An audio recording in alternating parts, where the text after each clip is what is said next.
Iran America जंग जो है ये एटमी जंग बनने जा रही है। कल अमेरिका ने पहल कर दी और उसने जो आबने हर्मज़ है उसके साथ मौजूद एक एटमी रिएक्टर को निशाना बनाया है। ईरान ने इस पर निशानदेही कर दी और ईरान क्या करेगा, ईरान अपना कदर मिसाइल जो है वो चलाएगा, जिसका रुख उसने डैमोन की तरफ कर दिया है। कदर मिसाइल क्या है?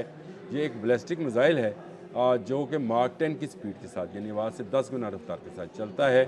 बहुत सारी र्यूमर्स हैं कि ये कहाँ पर है, कुछ इस्फहान का कहते हैं, कुछ नंतस का कहते हैं, कुछ किसी जगह का कहते हैं, लेकिन ये कहाँ पर है ये सिर्फ ईरानी जानते हैं। बिस्मिल्लाहिर्रहमानिर्रहीम, बोलते कलम के साथ मैं आमिर रज़ा खान। और जिसका डर था वही हो गया कि ईरान अमेरिका जंग जो है ये एटमी जंग बनने जा रही है। यानी अब ये न्यूक्लियर साइट्स पर हमले होंगे, जिससे ताबकारी फैल सकती है और दुनिया में बड़ी तबाही आ सकती है। आज के मेरे बोलते कलम का अनुमान भी यही है, क्योंकि कल अमेरिका ने पहल कर दी और उसने जो आबने हर्मज़ है उसके साथ मौजूद एक एटमी रिएक्टर को निशाना बनाया है। ईरान ने इस पर निशानदेही कर दी और दुनिया भर में जो एटमी एजेंसीज़ हैं उनकी तस्दीक है कि उसके करीब जो है हमला किया गया है। इसके बाद ईरान क्या करेगा, ईरान अपना कदर मिसाइल जो है वो चलाएगा, जिसका रुख उसने डैमोन की तरफ कर दिया है। डैमोन क्या है? ये डैमोन न्यूक्लियर रिसर्च सेंटर है जो कि इसराइल का है। सराय नकब में एक शहर बसाया गया है, जिसको सिर्फ इसी मकसद के लिए बनाया गया कि यहाँ पर तमाम न्यूक्लियर साइंटिस्ट मौजूद हैं और यहाँ पर वो मरकज़ मौजूद है जहाँ पर यूरेनियम अफज़ुदा किया जाता है। गो के डैमोन की जो है तस्वीर ईरानी मीडिया ने एक जारी कर चुका है कि ये उसके नक्शे हैं, ये उसके साइंटिस्ट हैं, ये उनके बच्चे स्कूल में जाते हैं, ये उनके टेलीफोन नंबर्स हैं। यहाँ तक की तफसील जो है ईरानी मीडिया ने जारी की थी।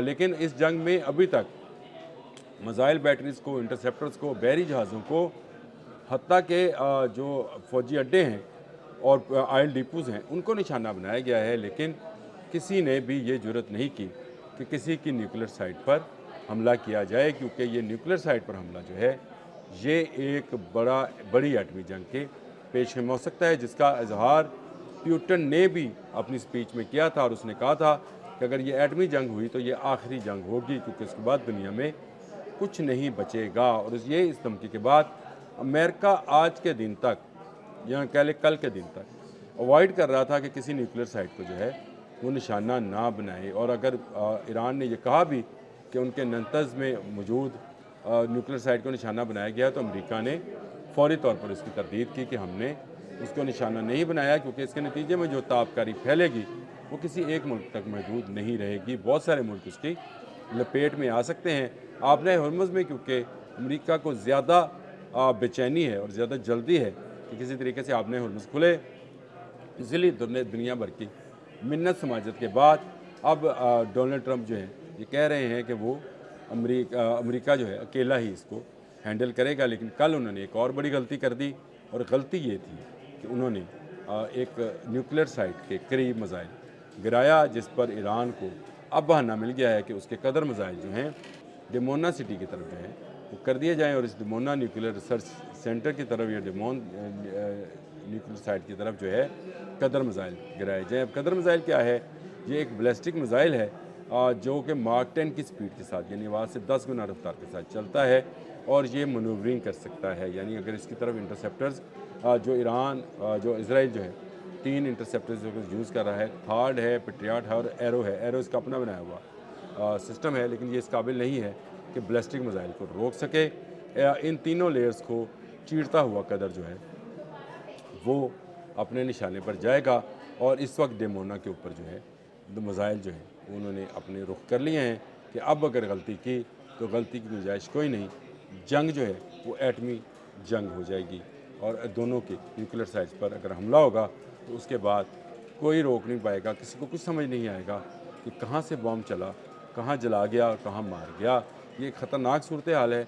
अमेरिका ने इसकी इब्तिदा की है और अमेरिका को इसका खमियाजा भुगतना पड़ेगा, अमेरिका को भी और इसराइल को भी, क्योंकि इसराइल इतना यूरेनियम अफज़ुदा कर चुका है जो एटमी वारहेड बना सकता है। और ईरान के मुतल्लिक़ भी ये बात मैंने पिछले दिनों एक व्लॉग भी किया था कि उसके पास 400 किलोग्राम अफज़ुदा यूरेनियम है, जिसको बहुत जल्द एटमी वारहेड में तब्दील किया जा सकता है। बहुत सारे ममालिक उसकी गारंटी करना चाह रहे थे। रशिया ने तो यहाँ तक कह दिया कि ये हमें दे दिया जाए और हम इसको बहिफाजत रख लेते हैं।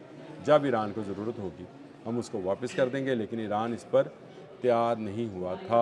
बहुत सारी र्यूमर्स हैं कि ये कहाँ पर है, कुछ इस्फहान का कहते हैं, कुछ नंतस का कहते हैं, कुछ किसी जगह का कहते हैं, लेकिन ये कहाँ पर है ये सिर्फ ईरानी जानते हैं। और इससे एटमी वारहेड बन सकते हैं या कितनी जल्दी बन जाएगा ये भी ईरानियों की बस की बात है। लेकिन इस तरह से अगर न्यूक्लियर जो साइट्स हैं उन पर हमला होता रहा और अमेरिका अपने हवाई जहाज़ों के ज़रिए जो बहुत बुलंदी पर उड़ते हैं हमला करेगा, तो उसके जवाब में कदर मिसाइल छोड़ दिया जाएगा।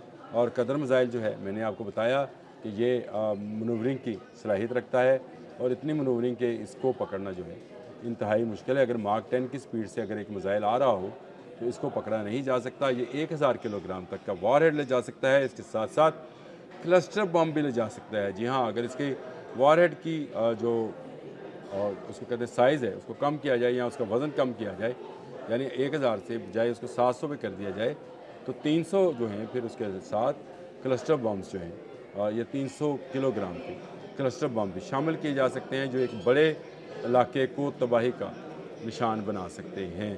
ईरान ने वार्निंग जारी कर दी है कि अगर अब न्यूक्लियर साइट पर हमला हुआ तो फिर इनकी न्यूक्लियर साइट्स भी नहीं बचेंगी। तो इसराइल जो कि पहले ही नाकाम है अमरीकी ईरानी बैलिस्टिक मिसाइल्स को रोकने में, वो मज़ीद नाकाम होगा। और ये नाकामी जो है ये एक एटमी नाकामी होगी जिसको एटमी जंग कहा जाएगा। ये इस्लाम में वैसे ज़िक्र है एक मरहमतुल अज़मा का, एक ऐसी जंग जिसमें बहुत ज़्यादा कश्तो खून होगा, इतना कि लाशें इतनी होंगी कि परिंदे को बैठने की जगह नहीं मिलेगी और वो उड़ता उड़ता आखिरकार लाशों पर ही गिर जाएगा। ये किसी एटमी जंग का ही मंजर हो सकता है। रवायती जंग में ऐसे मनाजर देखने में नहीं आते, लेकिन अमेरिका अगर अपनी हमाकत को जारी रखेगा, अमेरिका अगर इसी तरह ईरानी साइट्स को निशाना बनाने की कोशिश करेगा, तो फिर रशिया और चीन भी मैदान में आ जाएंगे, क्योंकि एटमी जंग अगर हुई तो फिर कोई मुल्क इससे बाहर नहीं रह पाएगा। मैंने आपको बताया कि अगर किसी भी न्यूक्लियर साइट्स पर कोई धमाका या कोई हमला होता है तो इसके नतीजे में होने वाली ताबकारी जो है या न्यूक्लियर रिएक्शन जो है वो कई ममालिक को अपनी लपेट में लेगा और फिर कोई मुल्क भी इससे बच नहीं पाएगा। ये एक मुल्क की जंग नहीं रहेगी। यही वजह है कि रशिया और यूक्रेन की जंग को अब बहुत लंबा अरसा हो गया, लेकिन आपने कभी रशिया की जानिब से न्यूक्लियर वॉरहेड इस्तेमाल करने की बात नहीं सुनी। हालांकि दुनिया में सबसे ज़्यादा न्यूक्लियर वॉरहेड इस वक्त भी रशिया के पास हैं, लेकिन वो इसको इस्तेमाल नहीं कर रहा, क्योंकि एक दफ़ा ये इस्तेमाल हुआ तो उसके बाद चल सो चल, यानी फिर एक के बाद एक, एक के बाद एक, एक के बाद एक मालिक जो है इस ताबकारी की लपेट में आते चले जाएंगे। आपने हमस में जो हमला किया गया है उसको अमेरिका तो मान नहीं रहा है, लेकिन ईरान की जानिब से ये कहा जा रहा है अब इसराइल अपने न्यूक्लियर साइट्स की खैर में। अब तक के लिए इतना ही। अल्लाह हाफ़िज़।